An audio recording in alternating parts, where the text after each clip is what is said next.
tons more than the original that it is modelled upon. It's modelled upon the Golden Hind, which was the vessel that Francis Drake used to circumnavigate the world. And this one did the same journey, kind of replicated the journey in a way back in the 1970s. The 1570s, Francis Drake went out on that vessel. He was busy doing Her Majesty's bidding, basically going and stealing stuff off the Spanish and Portuguese and the South Americas. We were all out exploring and stealing stuff in those days. We really, I don't know. It was a while ago. I still feel a bit guilty about it, to be honest, so I'm going to stop talking about it. Just read the history books. We were very nice. Anyway, we're heading underneath London Bridge. Look, either side of you. The writings on the wall, as they say, which read, its name, London Bridge. This is London Bridge. It's quite a dull-looking bridge, isn't it? It's not much. But as you can see, it's one of the widest bridges we've come underneath. In terms of road bridges, I think it is the widest. It is the most used bridge in London by traffic, and it's the most functional bridge. It's actually got under-road heating so that it doesn't freeze over, and it's quite modern. It opened in the 1970s. There was a bridge here in the 0070s, all the way back to the Romans. Now, if I remember my facts and remember to piece everything together, which I often don't, one of the main reasons why London is here, I say 3 reasons why the Romans came here, was because this is a good place to cross the river. So there have been quite a few bridges here since. It wasn't even known as London Bridge when they first built it. It was just known as the Bridge, because it was the only bridge in London, and so they started to build others. So they had to name it London Bridge later on. Anyway, there have been a few, and we'll talk about them on the way back. I may be speaking quite fast at that point, so there's a lot to cover. The bridge that everyone thinks is London Bridge is the one ahead of us, let's face it. Most people think that's London Bridge. Those people in London are probably a little bit smarter on it, but even people who live elsewhere in the country think that was London Bridge, so, I'll forgive you if you thought it was London Bridge. But now you know, the veil has been lifted. So, Tower Bridge is ahead of us, named after the Tower of London to the left. There, ahead of us. Can't see me downstairs, I'm sorry. I'm pointing ahead of us to the left. The White Tower with the 4 turrets on. Let's talk about that one later on. And there's the Shard. Let's talk about that now, shall we? Yeah. On the right, we just passed by the Shard, 309.6 metres tall, tallest skyscraper in Western Europe. Not much to say about it, apart from the fact there's stupidly expensive stuff in there. Namely, the £40 million apartments at the top, which just makes me feel ill. So I'm going to stop talking about it. So, yeah. The Belfast on the right, HMS Belfast, 11,500 tons heavy. It's a battle cruiser. You can go on there. It's awesome. I went on there a while ago now. And I really had a great time. Very interesting. And it takes a while to get around. We were kicked off at the end because it was so, quite an extensive exhibition. Really recommend it. As you can see, good for the kids there. But it was operational during the Second World War. During D-Day, it fired off the first shots, firing over Juno and Gold beaches during the Normandy D-Day landings. It took part in many other things. I actually was really very lucky on this boat to have met the veterans for that campaign. This is how long I've been here. That was 1961 to 62. This is 2011 it must have been. They must have been here, and they were in the city because of that. So 1961 to 62 was the last tour that vessel did, the last campaign that vessel did. A tour of the Far East, they said. They corrected a few things in my commentary as well, which I was, they probably took me aside and went, by the way, that's not true. I was like, oh, thank you. That does happen. We're going to head underneath Tower Bridge.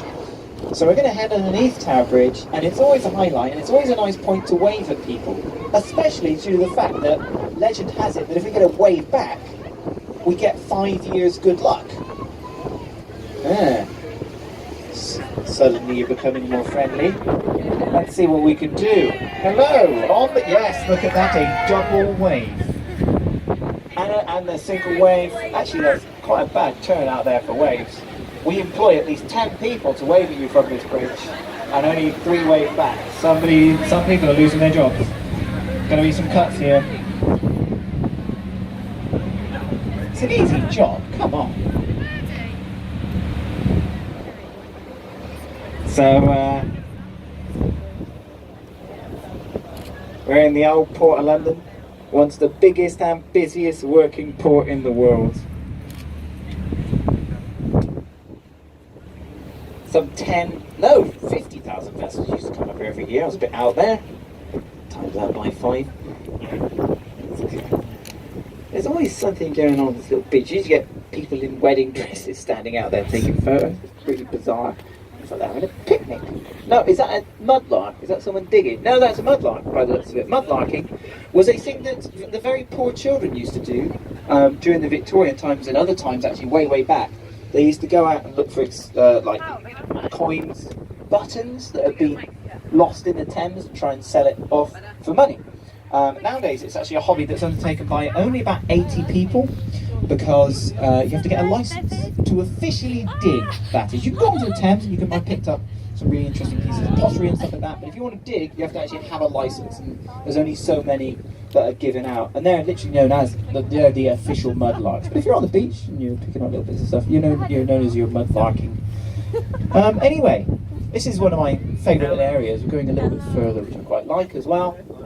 I've walked this area quite a lot, and I don't live too far off, inland a little bit, but the southeast of the Docklands is always very interesting. The prospect is a little bit further up river, but those of you from across the pond, if you know of the Mayflower that went out with the Pilgrim Fathers, it went out from this area, and see ahead of us, well, this area ahead of us, see that church there, that church spire right in the distance on the bend in the river?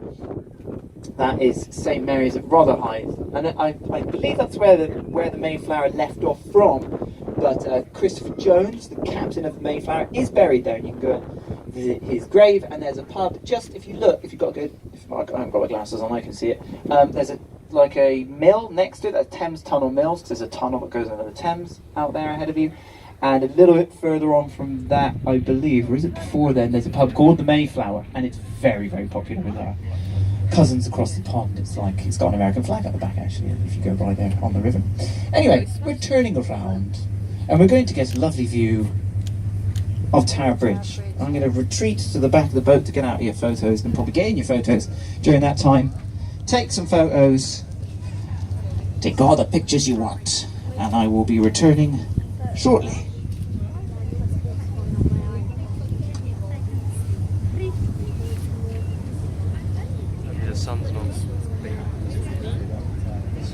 Try and stay in your seats, you may be blocking someone else's view.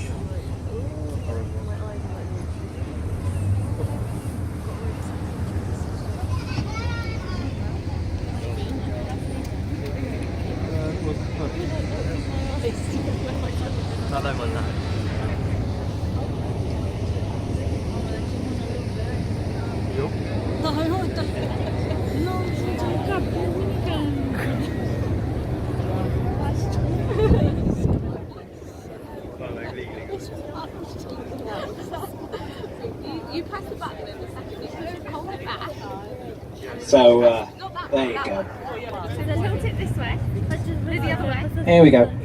In theory, are we going faster this way? Yeah, we should be, because the tide's just changed. We're on a very low tide, and I believe the tide is changing. I think this might be a neap tide. I might be wrong, which means it's kind of between the tide.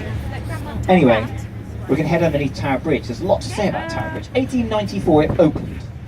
And it literally opens in the middle. It opened in 1894. It's a myth that it ever broke down in its opening ceremony. It was delayed by a number of minutes because the way they used to open it, if you look to the left, there's a little box up there with the blue railings behind it. That's the old operational room, and there's levers in there. So they had to pull all these levers to open it. Now, the Prince of Wales, who did the ceremony opening, used a fake lever on the other side of the bridge or something like that, and they literally, it was like Chinese whispers. He pulled the lever, and it passed along a line of people until it got to the actual bottom to pull the levers over the bridge. So there's quite a delay in the opening ceremony of the bridge. They thought it was broken. The public thought it was broken. It went down in myth that the only time. It's not no good luck on the way back. It's just waving to people to be nice. I should go into that. I'll go into that in a minute. But yeah. It's a myth that it was ever delayed. It has rarely broken down. It's broken down more since the motors have been changed over to electric from when it